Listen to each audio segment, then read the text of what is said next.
Alright, so I know you're looking at the top end of the list and saying, hey, there's something missing, but I'm going to tell you that it was intentional. So you're probably thinking, okay, where is King of Beggars? And I didn't feel, with the current meta and with what I was trying to accomplish, that the card fit the way I wanted it to. So with this card here, we're paying a lot of tributes to get the coin back, and then it's going to be summoning self from the deck to a random row, and we can use it as a spender. The problem here is I didn't want to have to put in a bunch of tributes that I didn't want to play in order to get this card at the cost that it is right now. So with Jackpot, I'm opting to do something a bit different to get my coin, being Brute and Siggy, opposed to going into King of Beggars. And I'm sure that there's going to be some people with a different opinion on this, but this is just what I felt most comfortable, and I was playtesting both. So this is what we have here. I didn't want to take too many tributes. We have one off the Professor, and we have one off the Marils, and you could see here that's pretty much all the tributes that we would potentially take, and more than often we're not even going to be taking the tribute on Professor, so it's really just the one tribute here. So we will bring back King of Beggars, but I'm going to be doing it for something different. Now, let's get into the deck a little bit here. So we have Brute. This is a very flexible card because we can manipulate the deploy boost. So we can make this a finisher card, or we could just play this a little bit early for the immediate coin, whatever works out for us in the time that we play it. I like to save it for more of a finisher to refill the bank, get a big point slam, and then spend the coins accordingly, maybe remove an engine or use it for boost or whatever we need to do to win the game. And it packs quite a punch, and I really like this card. I played a lot of it last season and I have no regrets, so it's coming back in the season 10.1 list that we have here. Now, Witchfinder, I think that this card's always going to be a staple, even if they went and nerfed it for whatever reason up to 14 provisions. I think if you're playing bounty, you want to have a card like this because it's just very good. Being able to give a bounty to an opposing unit, the highest power one, every single turn is crazy because it can help us recycle our coins quite well when we go and kill those bounties with a few of the spenders that we have that do damage. So Witchfinder's always going to be in my bounty lists. And then we have Professor. This is an awesome card. I really like it for engine removal. Lately I've been playing into a lot of decks that have defenders. This will help eat around armor. This will help get those 4p engine removals. We're playing a lot of mages lately. I'm playing a lot of vampires lately. So this is targeted for those specific matchups where we just want to kill something that's 4 power. And it does very well doing this right here. Even if we're playing into the Geddoneth matchup, we have a really good connection on one of the Crow Clan Preachers. So Professor feels like a staple, and Siggy is in the deck as well. This is going to be profiting 9, so it's going to fill up our bank from empty in one play, bringing out the Flying Redanian, giving us full bank, full reach to do whatever we need to do, whether it's remove an engine or just have Horde for something like the Peaches. It feels appropriate to have Siggy in every Jackpot deck that I play, so there's a little bit of an adjustment to make room for the Siggy. We have to have 5 different categories in the deck, so one of the ones we put in for the Crown Splitters would be the Coarse Blacksmith. It doesn't hurt to have another spender, but this is going to seal it so that instead of 8 coin profit, it's 9 coin profit with the Siggy. I don't think we're going to be going Devotion in this meta because there's a lot of greed going around, and I want to be able to punish that greed. So we have a Heat Wave here, and if I was going Devotion, maybe you go and you put in like a Whoreson. We'll make it Syndicate for easier viewing here. I'd probably go ahead and put in a Whoreson otherwise, but I feel like it's just most appropriate here to have a Heat Wave, especially into matchups like Kelly where you might just lose if you can't get rid of those certain cards. We have an answer to that, and it can't come back, which is awesome. And because we're non-devotion, we opt to go instead of the Vivaldi Bank. We're going into the Royal Decree because now we have more flexibility at pulling whichever unit we want opposed to taking a gamble. And more often than not, we're pulling a unit because we only have 2 cards within the deck that are not units. So it makes a big difference. Obviously, Heatwave being one of them, Decree being the other. So we're using... there's only 1 card that we can't tutor in the deck, basically, is what I'm trying to say here. So that's that. Marils feels really flexible, and you're probably wondering, well, why didn't you put Graydon? So I actually did have Graydon at the beginning, and I was losing games because of Graydon. So here's the issue. Often we don't have a bounty in a short round 3 in hand, and so if I want to destroy something, then Graydon often doesn't get to do that, and then it plays for 3 points. So you can imagine how detrimental that would be to go with a finisher in a game that we know we should have won and have Graydon go down for 3 points. So in this way, Morelos does something similar. It destroys a unit, we can pay for it, but if we can't afford the coin, at least we can play it and get the 4 damage. And that's really valuable because sometimes you might not even want to take the tribute. Sometimes you might just want to get rid of a 4 provision or 4 power engine rather. So with that flexibility, I think Morelos is a better choice than to go with Graydon here. Flying Redanian is certainly just a great option to have here. I even tried to see if I could maybe save a little bit of provisions here to greed up the top end and put something in like Knickers instead of the Flying Redanian, and through a bit of play testing I found that it just wasn't good. It's just much better to get the points back for 2 provision more. You can play this in 3 rounds opposed to just once, so that was the big difference there. If you're spending, you might as well just get what the best quality option is for the situation, so that's why we kept it. Horson's Freak Show seems like a staple. It's our most effective spender that we have. The armor makes it a little bit more difficult to remove. I like Kurt because the flexibility, so we can give bounty if we need to, but we can also purify if we need to, whether it's getting around a defender, whether it's purifying something that we have that went tall that has poison or lock or whatever the case. We have Kurt to save the day here, and this is like a really good card in my opinion. I wouldn't play bounty without it. And Executioners, again, they profit, they spend. More than often we're going to be tackling something that has bounty on it. We don't really want to use the bleeding effect, but we can if we're just a point or 2 short from winning uneven or getting out of a round. We could just put extra bleeding there to help get out of that round and fix the situation there. Now, Sewer Raiders are here. Horde, summon both, right? You're bringing it out of deck. It's going to help with our deck thinning. Now, there's always a debate whether or not you should go in with the Raiders or the Casino Bouncers. And for the situation here, Tide Cloaks is a tag for Siggy. If we didn't have Jackal, I mean, we have both, but another reason would be the coin. We don't have to spend coin. It's really easy to get 4 coin for us, so we're actually just saving every time that we have this. And I think that it's fine to just have Sewer Raiders in a deck like this. In Jackpot and Hidden Cache, I feel pretty comfortable with them. With some other leaders, I might opt for the Bouncers instead. But that's that there. We talked about the Coerced Blacksmith. Witch Hunter's really good. It's a phenomenal card because we have the ability to place a bounty on an enemy unit. So let's say we have 4 coins in bank. We see a 4-point engine. We want to remove that engine. We put bounty on it, spend the coins with 1 of 2, right? And then we get the coins right back. So realistically, this plays for 4, but it also helped us earn an additional 4. So it's like a pseudo 8 for 4. So that's why I have them in my bounty decks. They're just very strong. We want proactive plays as well, so if we're on blue coin, we want something to play. We can put down Tax Collector just to gain coin every turn, or we can put down the passive Flora Peach. When we hoard 4, we get the boost at every turn.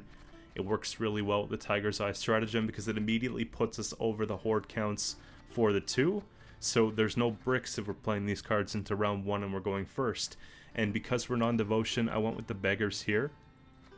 Beggars are exceptional compared to, we'll make it devotion again.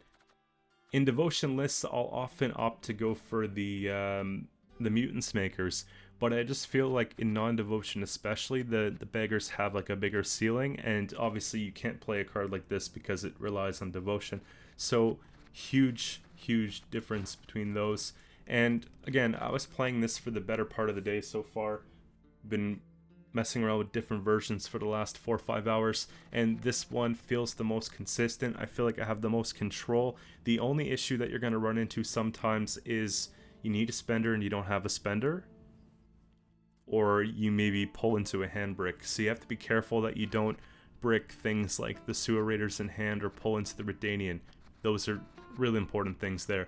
And I'll show you an example, at least in one of the games today, where we needed the spender bad and we didn't have one. So, you know, you get the good and the bad with the deck, but I do think this is competitive. I do think if you're trying to get to pro rank, you should have no problem at all playing something like this, because I always like to play control, and I find it's better to be in control than to get controlled. So with that being said, we'll get into the games here, And if you guys like the content that you see, don't forget to sub to the channel. Also follow me on Twitch because I'm going to be getting back into streaming soon. I haven't decided when exactly, but we are doing a collaborative stream likely this weekend with one of my teammates. I'll let you guys know a bit more information about that. That will be on Twitch on their channel. So we'll get into actually streaming again. And I'm going to be making a Patreon soon, and I'll give you guys some information on that once that's taken care of. But for now, let's play some games. Alright, and for the first game we have Monsters, Fruits of Ysgith.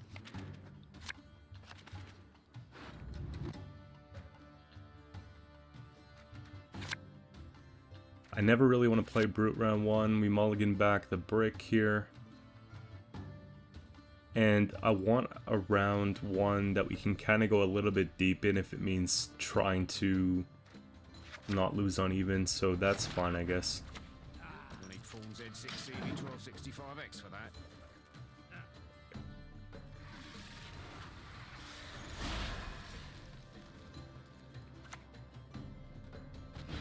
I'm so done, Ysgith. It's a pity I can never finish.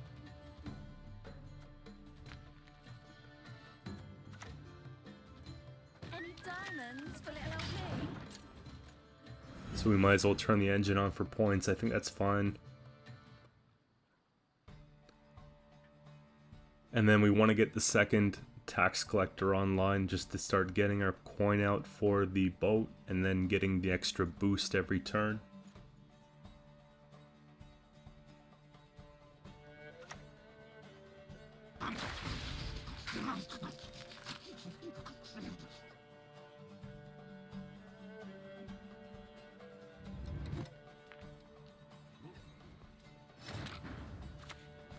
This world, only two things are certain. The unfortunate thing here is that I actually don't have an answer to the Self-Eaters in hand.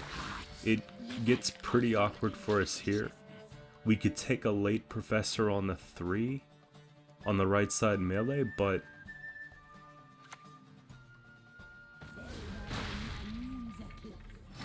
now it'll be a 4. I don't think I want to, because here's the thing. If we profit, we don't get the coin, it doesn't boost the Professor. So in order to even play into that, we have to go and put a Jackal down. I don't want to start recycling these 3-point per turn type engine off the Jackal there. It's a pity I can never finish. But it's starting to look like we can't win the round simply because the bronzes are just so strong.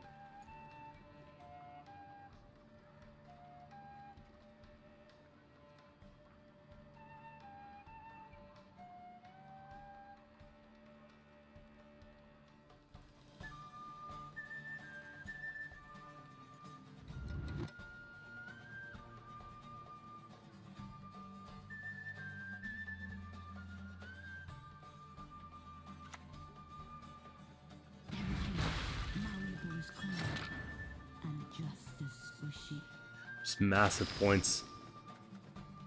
We'll take Raiders. I'm willing to play down to 5 here and lose on even if it means we get full bank going into round 2.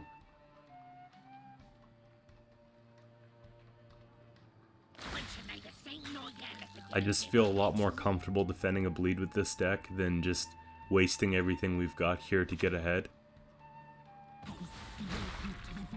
You see what I mean? It's just a ton of points too, so even if I was to take, let's say, a Heat Wave and crank all my coins, I don't know if it would be the most effective use, right? Because we're down about 15 at the end of that turn, so it's looking pretty good here. We'll start round 2 with 4 coins.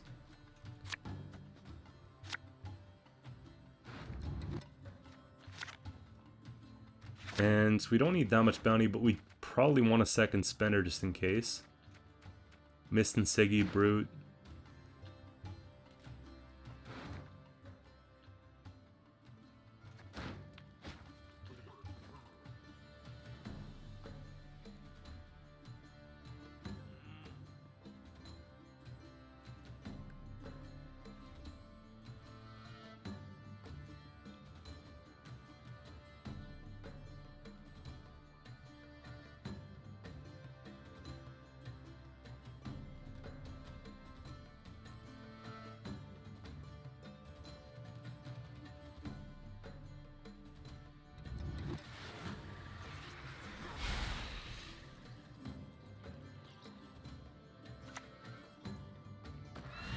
So I don't know if they're trying to bleed or maybe just set up Mamuna or something like that, but we have to sort of respect the fact that we have to stay with them every turn. If we don't play ahead, then they get card advantage. So we just go ahead, maybe put a bounty on this here.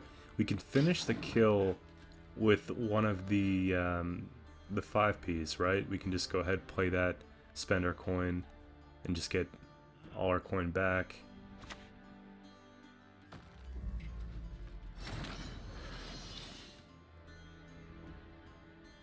So we know that they're going to have 9 at the end of next turn.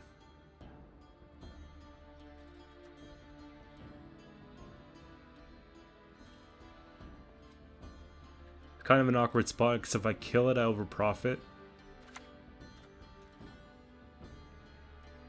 But if I leave it at 1, then we're tied.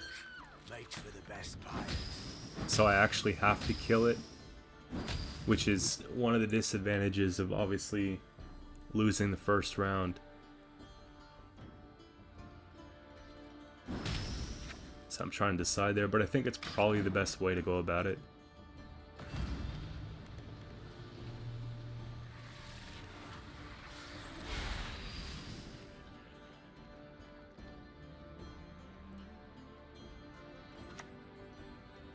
Satisfaction guaranteed. Succubus here is pretty cool.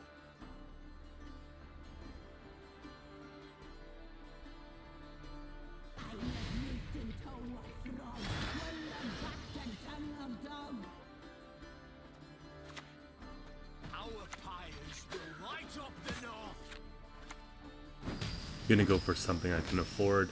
Just get the 5. Keeps us ahead.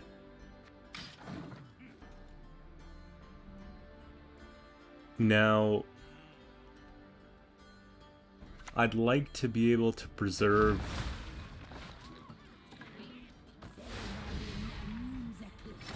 the Witchfinder, but I don't know if we're going to be able to.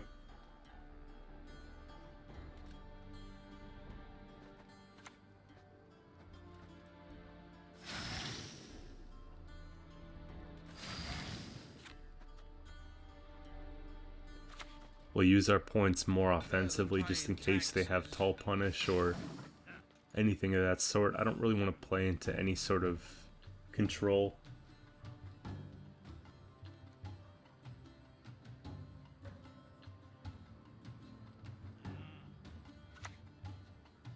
It's crucial not to lose your head. Yeah, so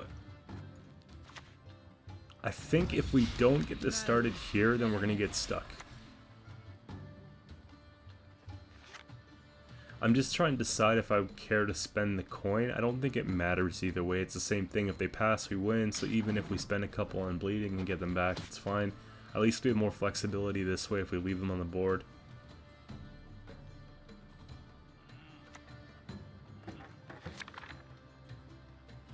So they're pretty convinced that they're going to be able to take us in 2.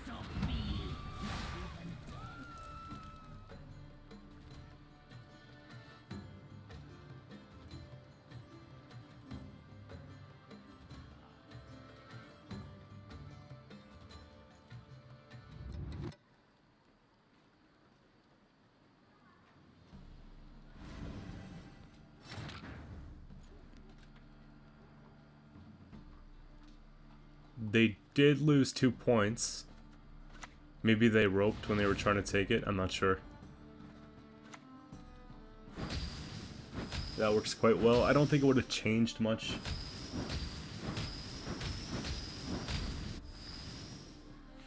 Just get the coin right back. So they would have gotten an extra 2 points, but again, it wouldn't have mattered really.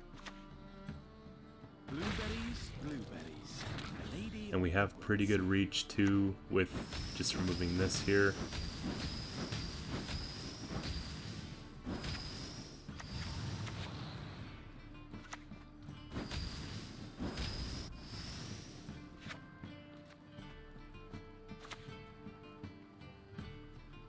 Trying to decide if I should get bleeding or just play it. We might as well just play it. I don't think that they're going to play. The extra points might actually help us here just on our side. Either way is fine.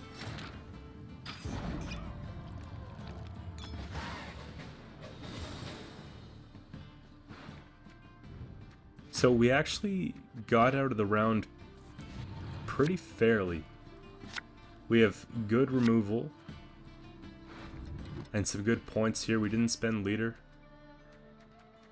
I like the little synergy we have going on with the witch. And but I'm thinking maybe we look for something a bit greedier and ditch the bounty.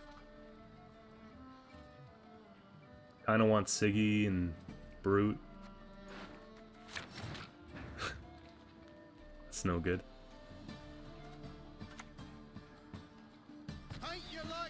We should just win here because Sabbath for them is going to be very difficult to get.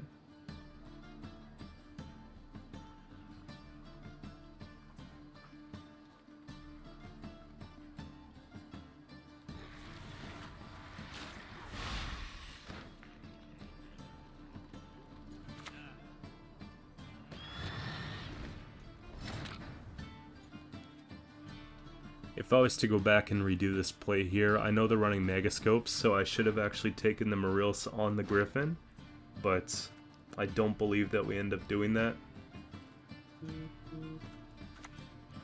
One man's battlefield is another man's ripe patch for harvest.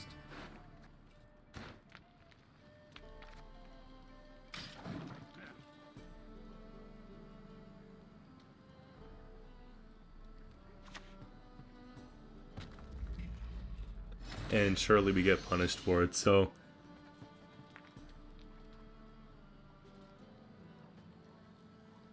We know that the first scope's been played, right? Now I just want to prevent them from having Sabbath.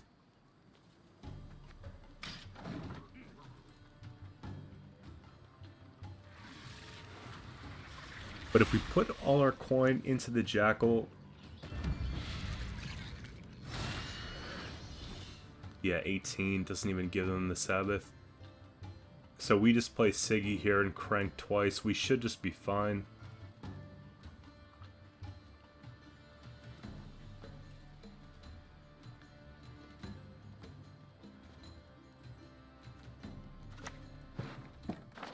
I'm deciding if I wanted to go horse in there and just take damage or play Siggy. But Siggy felt like way more points. And obviously they knew it too. So moving on to the next one here, we have Inspired Zeal from Northern Realms.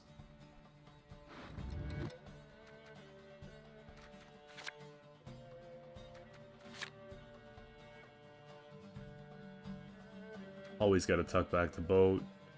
Kurt's not bad to get around Defender. Got lots of bounties in hand, that's what I'm showing you guys here. So we could put one back. It doesn't mean we can't play some golds in round 1. If they're playing mages, we often have to play round 1 like a round 3. We'll know pretty quick. Defender comes down usually means one thing, but I'm thinking it's going to be Letitia and all that come down.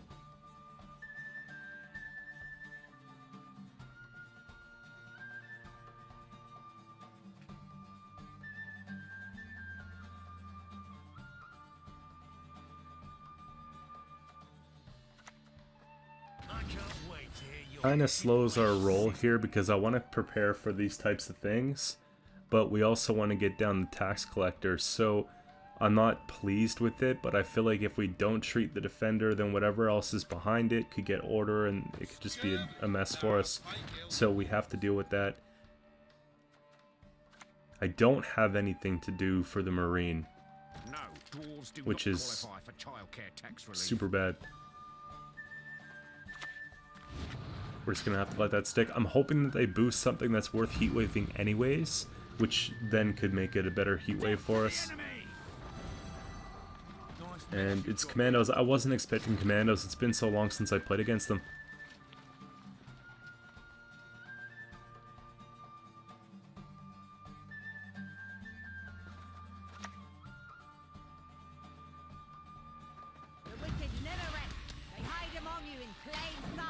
Keep in mind, we do have to be careful here. We have to defend the card. We don't want to lose on even. And yeah, that's exactly what I was hoping for. Something that we'd want to heatwave anyways.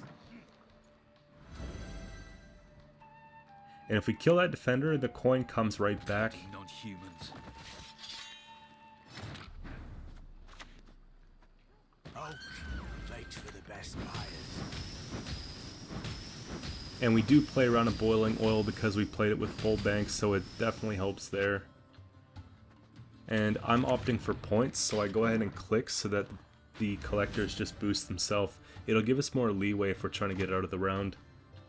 Dark clouds gather over Temeria. And they're just kind of running out of stuff to play. Winch there is not really necessary. So I think we just keep going here. I'm not losing the round. I decided at this point we're going to commit to it and win at whatever expense it is. But at least we could play something inexpensive like a beggar here.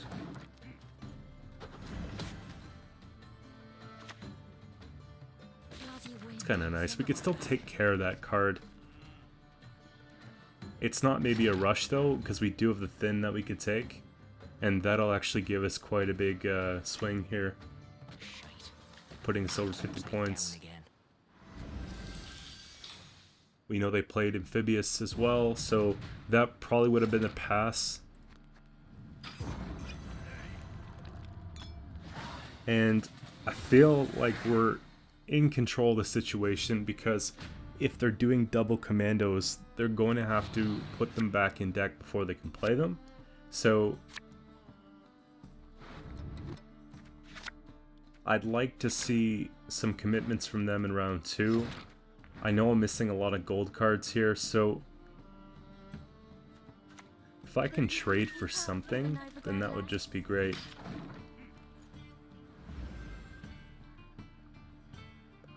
One thing to keep in mind as well is that commandos often these days will run siege, and during this matchup I wasn't thinking that route, but it's definitely a possibility.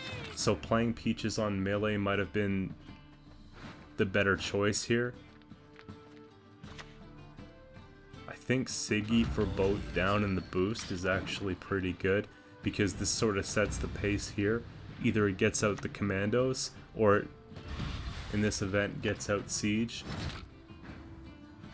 It didn't really matter because we would probably just have to pass on that anyways, but at least we got out one of the big plays, and if they go to bring back the commandos, you know, in the third round, at least we have some space and time, being a 6-card round, to sort of make up for it, and they didn't really go too crazy with the commandos in round 1 to begin with.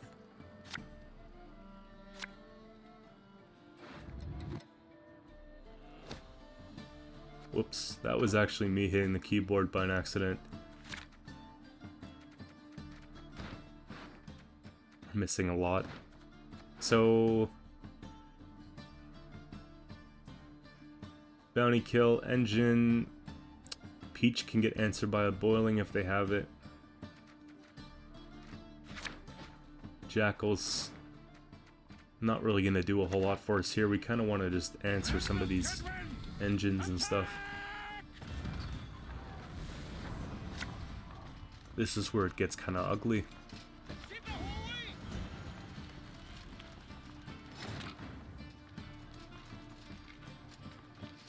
Makes you wonder how all this fits in the deck, right? You got Hensel, Rafford's, Siege, Pavetta, Amphibious, like all the commando stuff.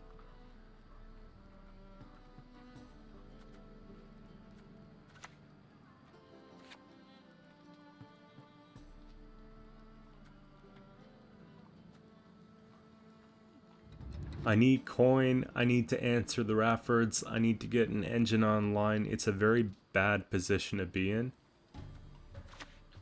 but I think we have to invest and take that turn to just sort of start to deal with this problem, because if they start firing winches at it, then we're in trouble.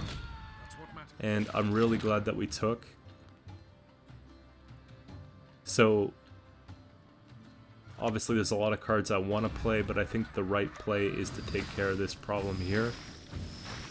And I'm hoping that maybe at this point they just didn't have the time, or they forgot to click that so they can't bring up the commandos, but I'm thinking that there's a possibility they have one in hand.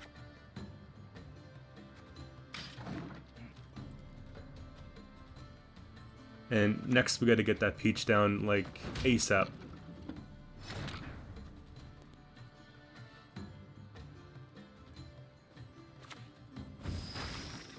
We kill this because it does play for 5, it has 2 damage on order. You just put peach down here. Enjoy it. It's really not going to be all that impressive by the end of the round, but every little point might make a difference. So Evil's not going anywhere. we just have to remove that here. Even if it shuts down peach for 1 turn.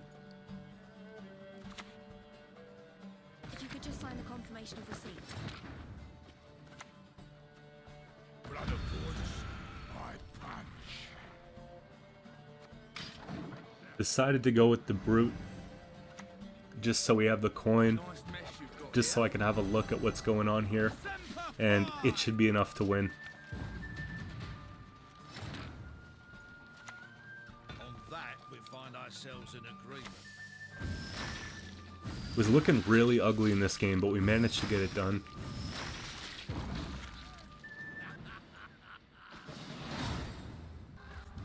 And moving on to the third game here, we have vampires. I think it's become the standard that vampires are non-devotion at this point.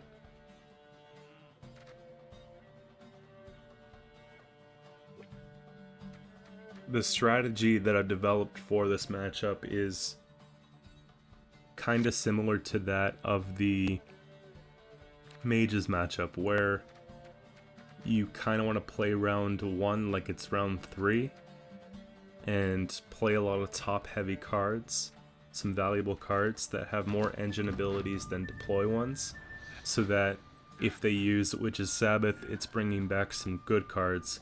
So if you see something played like the Witchfinder in round 1, it's because it's actually pretty useful. Then we get 2 rounds of that card. And if we can stop the flutters before they become a problem, then that's ideal.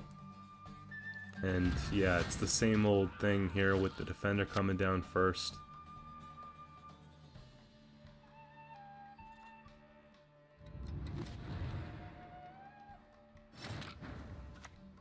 Evil is at work and have incited us. The only issue is that I want to get more coin in order to go and remove that, but we don't really have much to do it quickly. And so I'm kind of worried that the flutters are going to get out of hand if we don't do anything about it, like, within the next turn.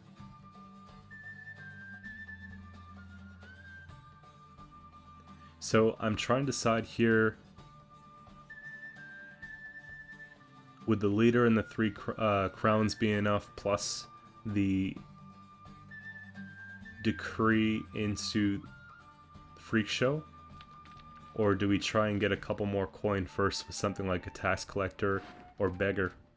We kind of want to speed up the process, so although tax collector feels like the most appropriate option, it might not be the best option if we're trying to deal with the threats right away. I opt to take it here because if we don't play it, then we're sort of telling ourselves every single turn that it's not worth playing, and then it gets kind of ugly. The fact that they're megascoping though tells me that they're really trying to greed this out because they know I don't have an answer to the defender, so I have that extra little bit of time to get down some extra profit here. And it works out quite well because they won't want to put bleeding down until the second flutter comes down at the end of this turn from the megascope. So I don't anticipate them adding bleeding until both of them are present.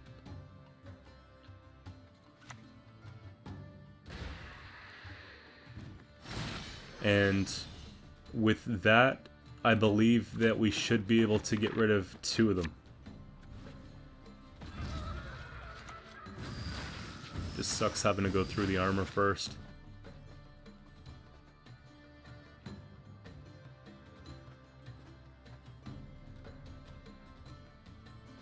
I mean, it's the same thing either way you look at it.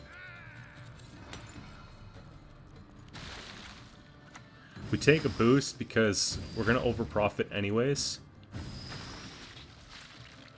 And then we can remove 2.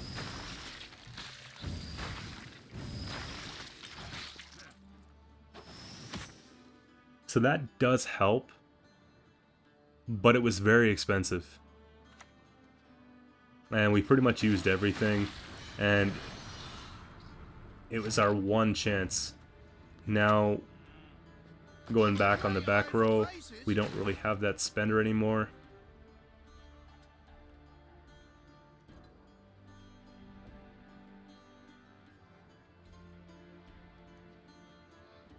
But they have to decide right here, are they willing to go down? His boat comes out this turn as well. If they go down to 4, then it's a bad situation. So it was a very uncomfortable round.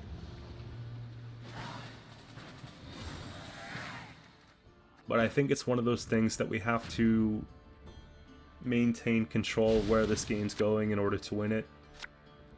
If I have last say on a Regis, then we should just be able to kill it, and that's going to be a huge win condition for me.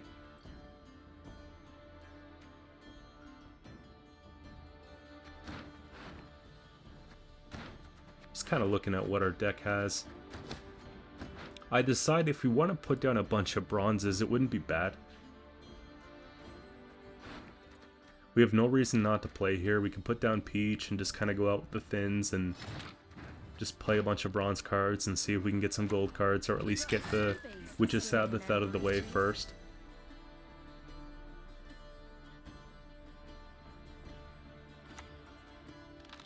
And no hesitation. It sucks that they knew which row to play it on. It would have been kind of funny if they played it on the wrong row.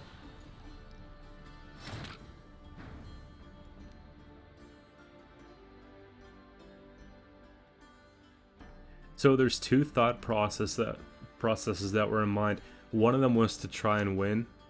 The other was just to try and play. And at this point, when you start playing thinning packages, you just kind of make a choice of, alright, we'll just trade instead of trying to win. I don't think it's winnable with the hand that we have anyways.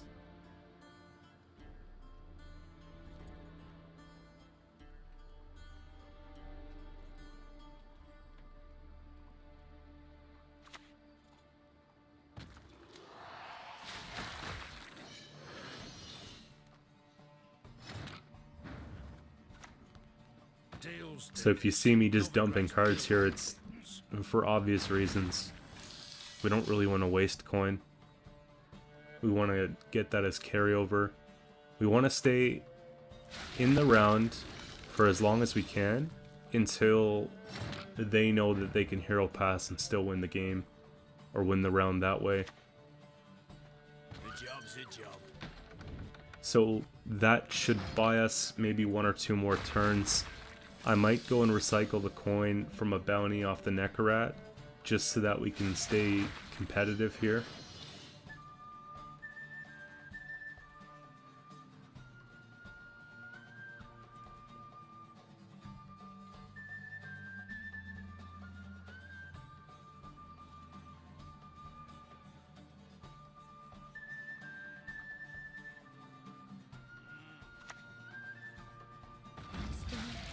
Seeing cards like Oriana is good as well.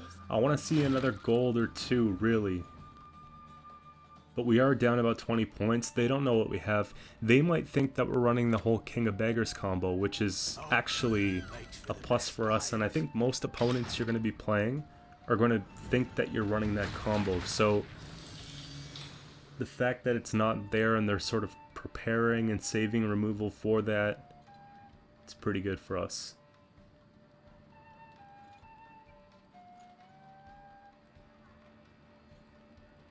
If I start seeing more of these matchups, I'm just going to play Scorch. Scorch or Igni. but for now, Heatwave's fine.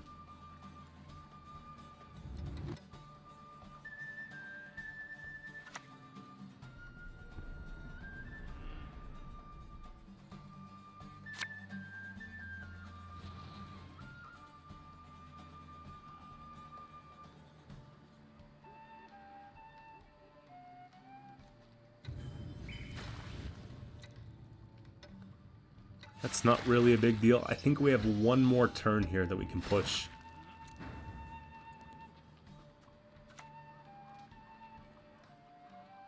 Magic sows chaos.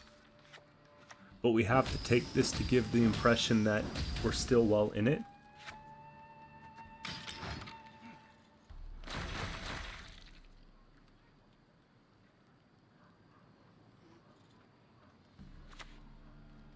Okay, now with Unseen Elder, it's pretty much impossible.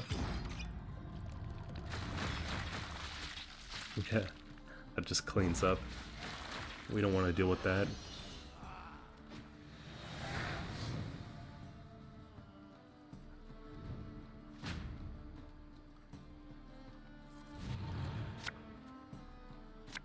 Siggy's perfect. We have a spender, perfect. Professor. This just might be the hand, no debate.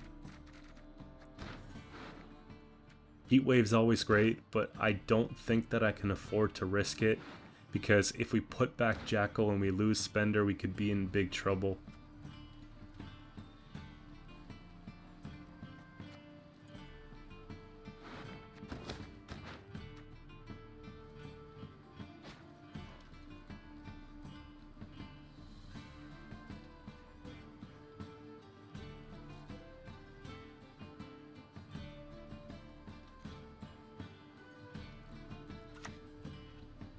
Share the night, share the love.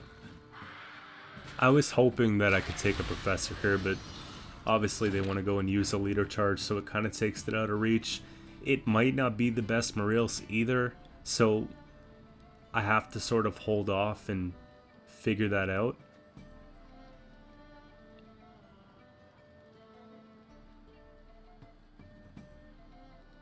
We definitely want to have coin just in case we need it. Something like Siggy here wouldn't be bad. I'm dead serious.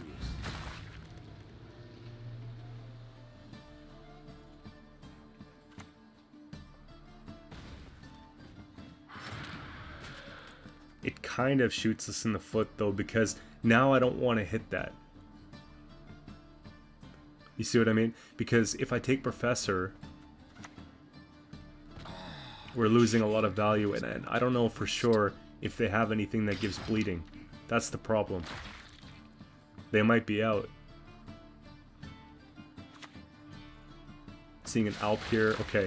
So if I remove the Alp, it's playing for 4 plus the 6 plus the 4.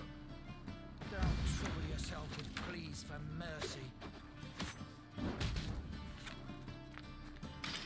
It might have been the best Professor that I've ever taken.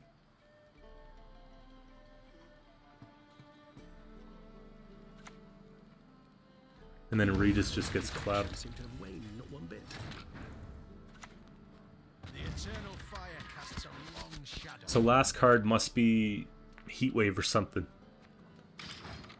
I think it ultimately was an Igni, but I knew it was going to be some type of tall punish.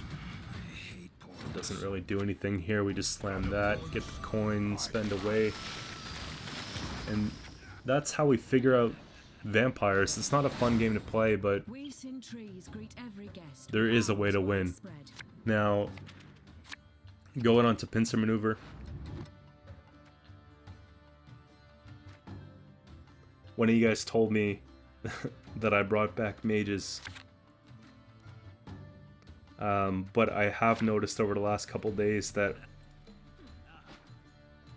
there are lots of mages on the ladder.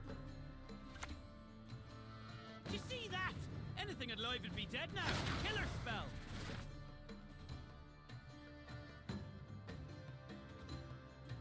To the point where I think it's probably going to be the strongest Northern Realms deck this season. Great eye for faces.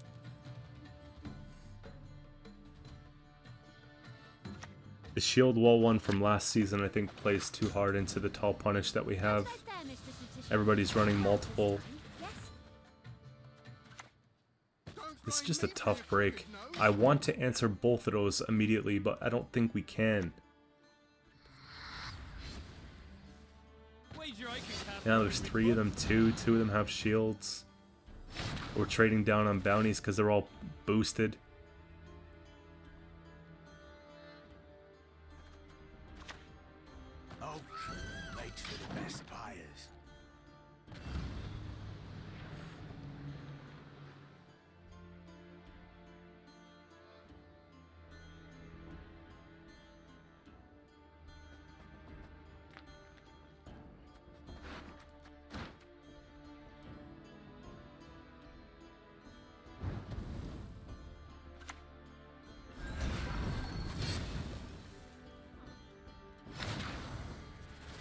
I don't normally think that casting contests should be used like that.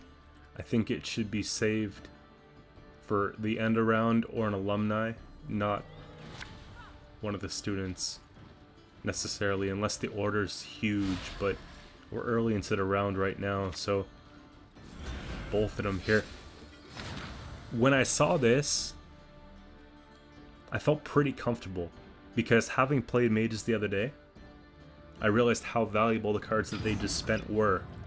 And I took my thins, I got full bank and bowed out. I just want to pass here before the patience gets worse. But seeing the fact they missed out on 2 potential extra alumni, I guess you could say, was really big.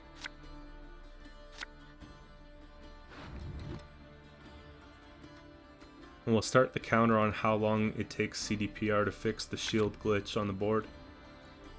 Today's day 1, we'll say. It's been there for months.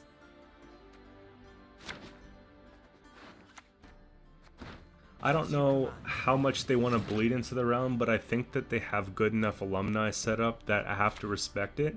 So I put down Freak Show right here. I don't know how I feel about that.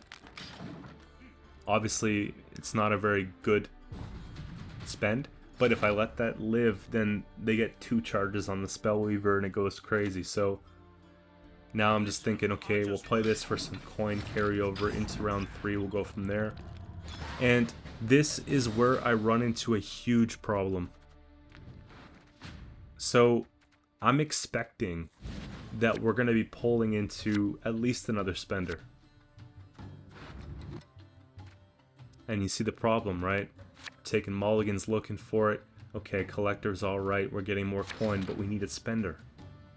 And this is huge, because if they deal with the 1 spender that we have, then we're in trouble. And I don't know if it was their strategy to bait out the horse, and I doubt it. But it seemed to be effective either way. Magic must remain in worthy hands. The day is nigh when all shall behold my beauty. I just know that if we get these underway quickly, then it's going to be too difficult for them to remove. The problem with the 1 spender that we do have is I anticipate it getting answered because the alumni should be able to just take it out. Just 1 of them. So we have a lot of cards gaining profit. If this was any other leader ability, we would be so... like, we'd be screwed. We'd be in big trouble.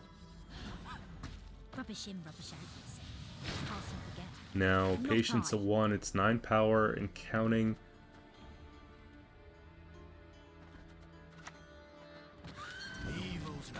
I do my best to keep it safe here.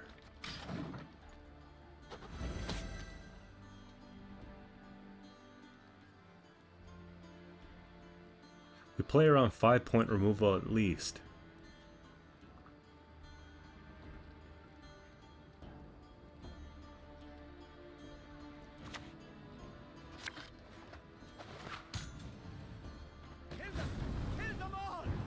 It's like they knew.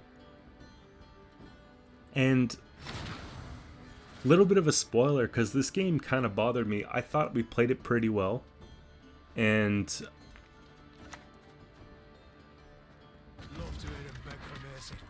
it's just one of those things that I was mentioning when I was talking about the deck at the beginning of the video, where one of the two main problems is not pulling spenders when you need them, the other one's getting bricks. In this game was the not pulling the spenders. Because, like, look at how much coin we're sitting on here. Tons. We could be cycling bounties every single turn.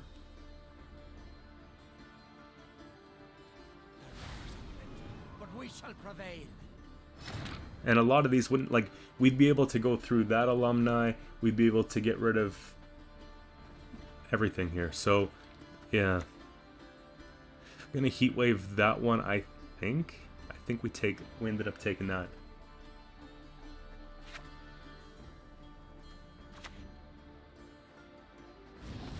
Just remembering they already played casting.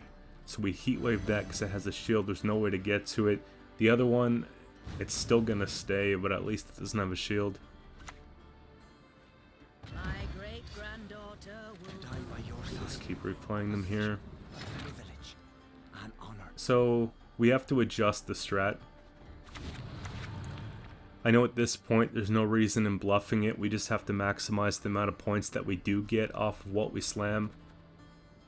And I can't remove anything else, so we're not going to be able to set up a bit like a better brute. What brute is here is what brute will stay. I'm just trying to decide if I want to show them the hand early.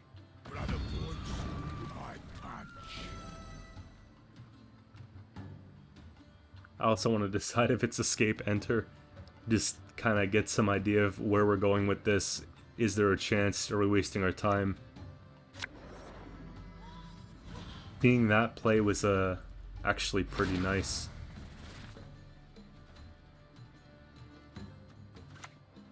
Our fires will light up the Again, north. just playing the card for the points that it's worth because we can't do anything with it.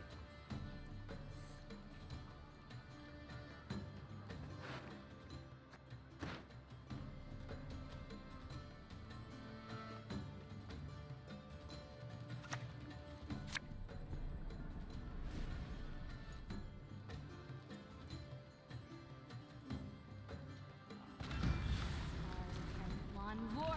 That was a high roll for sure. Good roll. I wasn't expecting Triss, but that's a pretty cool addition. So I'm looking at this like there's actually some hope. 54-38, they have vitality. We can actually use the purify and get rid of 1 point for them. Kill them all. Comes down to the one last card here. You shall confess all in due course. And look at the 9 coins we have in our bank and the 1 coin that's sitting on the playing field. If I had even a jackal, just anything to spend coins, we would have won this game. Life of a source isn't a bed of roses, I tell you. They take pack, we tie, they high roll something else, they might get ahead.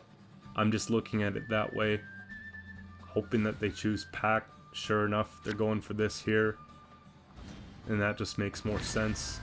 They get ahead by the 1 point. You already know how frustrating that was. Moving on to the next one here, we have Pincer maneuver, and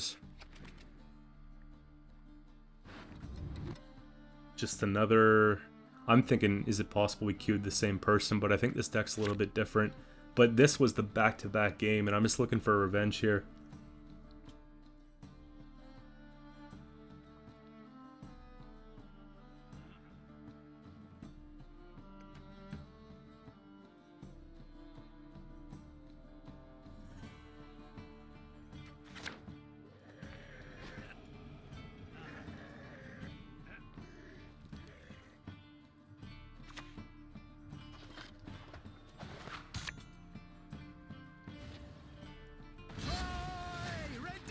Sure enough, defender comes down. We have to answer that. Corporations are people. I want to see how they go first. Like, if it's Letitia, then we respond. But if it's anything else, I would have just probably let it go.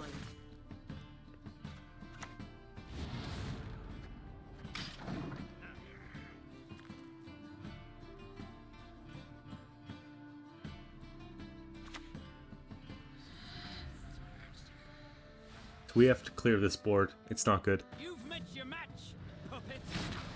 And again, when you're in this matchup, play round 1 like it's round 3 most of the time, and it does pretty well for you. So we'll go ahead and take these both out.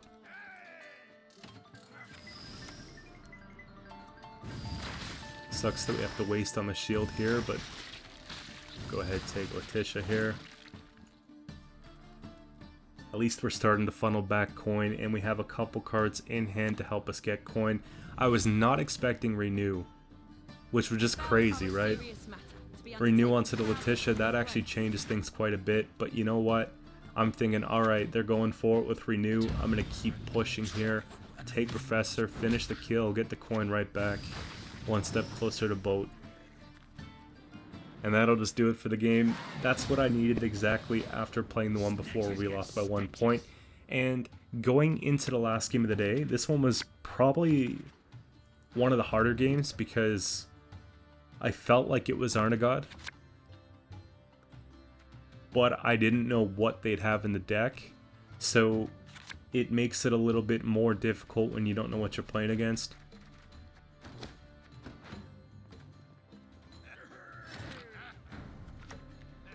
Corporations are people too. We kind of just started off like any other game.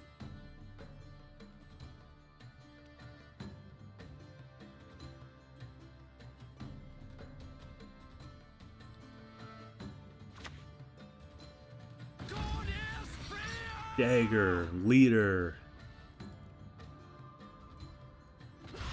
Big points. Lose uneven recipe.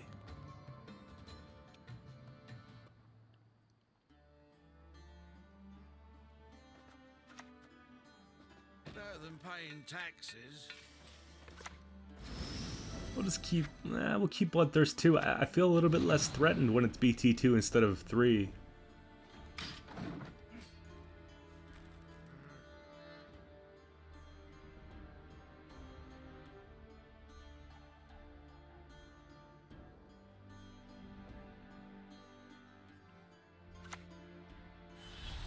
And Crow's Eye, we already know. What they're trying to do is tech against people bringing stuff back from grave. By having that huge point slam there. Just heat wave that. That's good. It's probably one of the better heat waves. And at least now we have a bit more room to maybe get out of the round.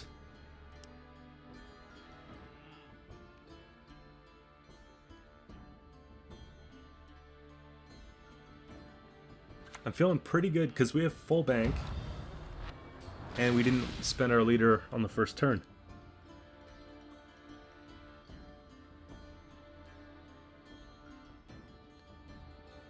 I kind of get a bit of confidence here and I decide maybe to go ahead and take a thin.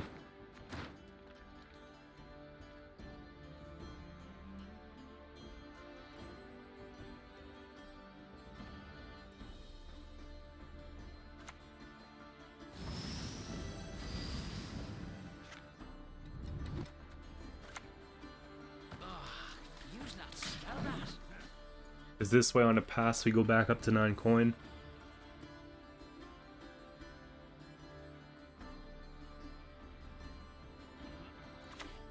Now when I took that heat wave I wasn't expecting there to be a Melusine in the deck, but it makes sense. Melusine's a pretty good pairing with Dagger if that's one of your center plays.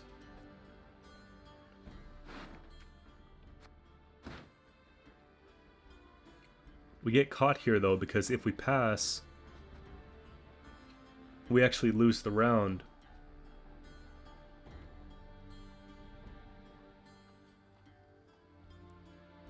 Actually no, we wouldn't lose the round here because we'd pass and then we'd stay at 21 and they'd play and well they'd have to play.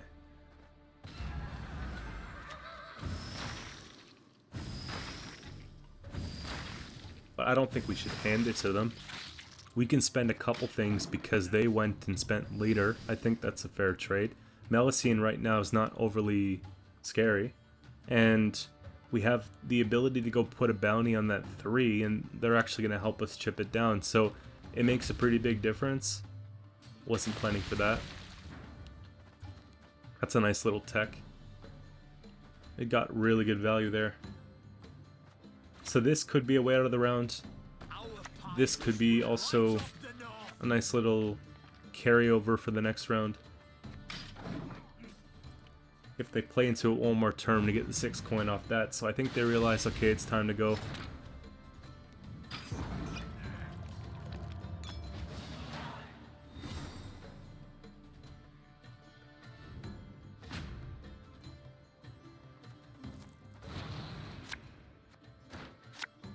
.14 Melusine, something I can deal with.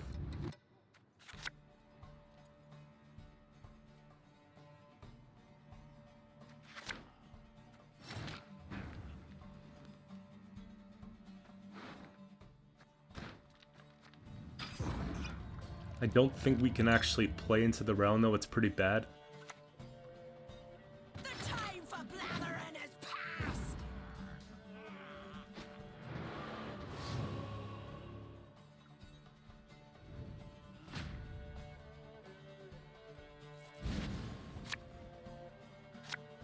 Bronze, bronze, bronze.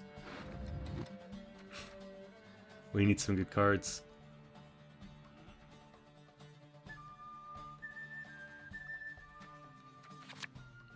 Bronze.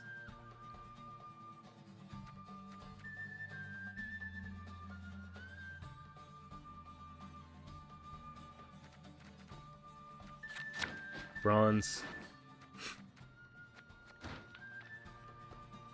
Yep. So it feels impossible when you look at this hand. It has a few good cards.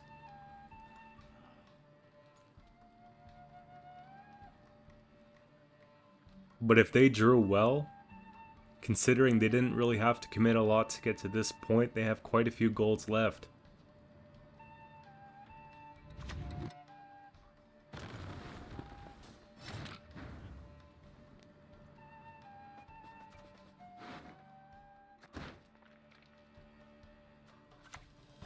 Any diamonds for little old me?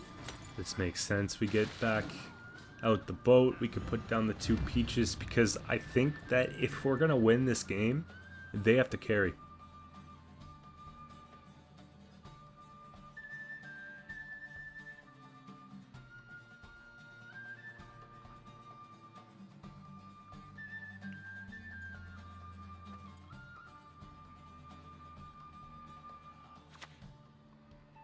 You should be mine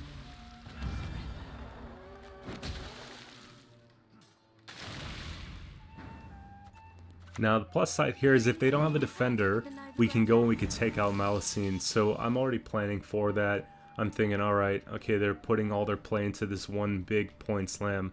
That's fine.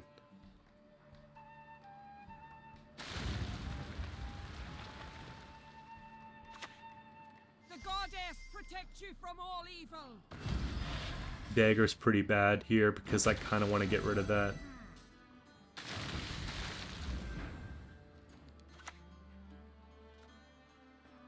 Time the north was claimed. Before it becomes even bigger problem.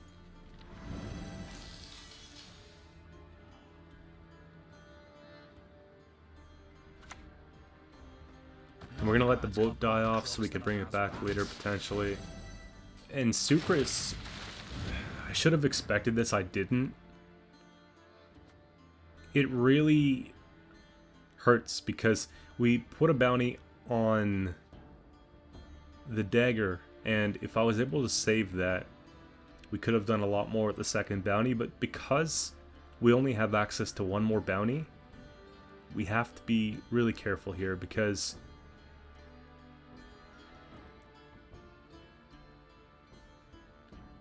it's like the last chance we've got.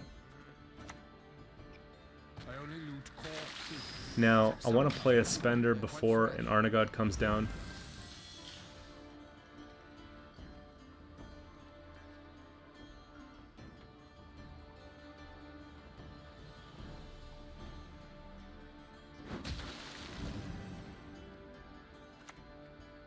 Not even pendulum.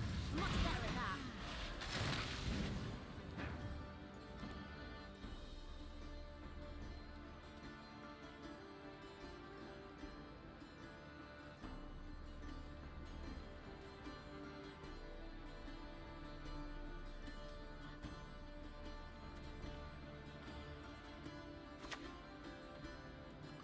We could have done something so cool too if they didn't have this play. Like, we could have purified Malacine, we could have then gave it bounty, killed it, brute, you see what I mean? It could have been like a wild play.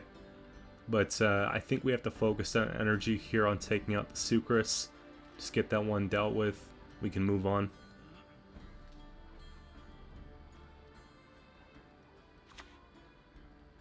Let's get this over with. Your body is stronger than your steel. We can't play the Spender first because it'll just die. Arnagod's early, doesn't have shield. The armor's pretty big. The deploy ability of the Morils kicks in before Arnagod, so we just go do that. I know that they used their Fucusia and they used their Sigrifa's Rights, so I'm pretty sure that they aren't able to bring it back, and then we can just go down and we can play our Spender, take out the Sucrus, funnel the coin back, and see what we can do there. That'll turn the Brute online and give Brute some value. But we also kind of want to deal with getting the Peaches turned on, so yeah, good call. I ended up taking that here. It makes the difference of a few points, right? We're talking 3 points each. So... but it's not bad. You could take Beggar here, sure. Brings the boat back online first. I think that if they would have had a Purify in their deck, they probably would have used it by now. Less pain later. And so the finish line's near. We have we do have a chance. This is possible. And this is how crazy our deck is when we just focus on how we're spending our coins and really putting some attention into that. This is not the kind of deck you play when you just feel like slapping down cards, because it's one of the easiest decks to lose value on. If they would have heat waved the Jackal, they probably would have won the game here, because that was the last spender. Evil around every corner. Be careful not to step in it. Yeah, they would have won the game. But either way, we'll see you tomorrow with a new video.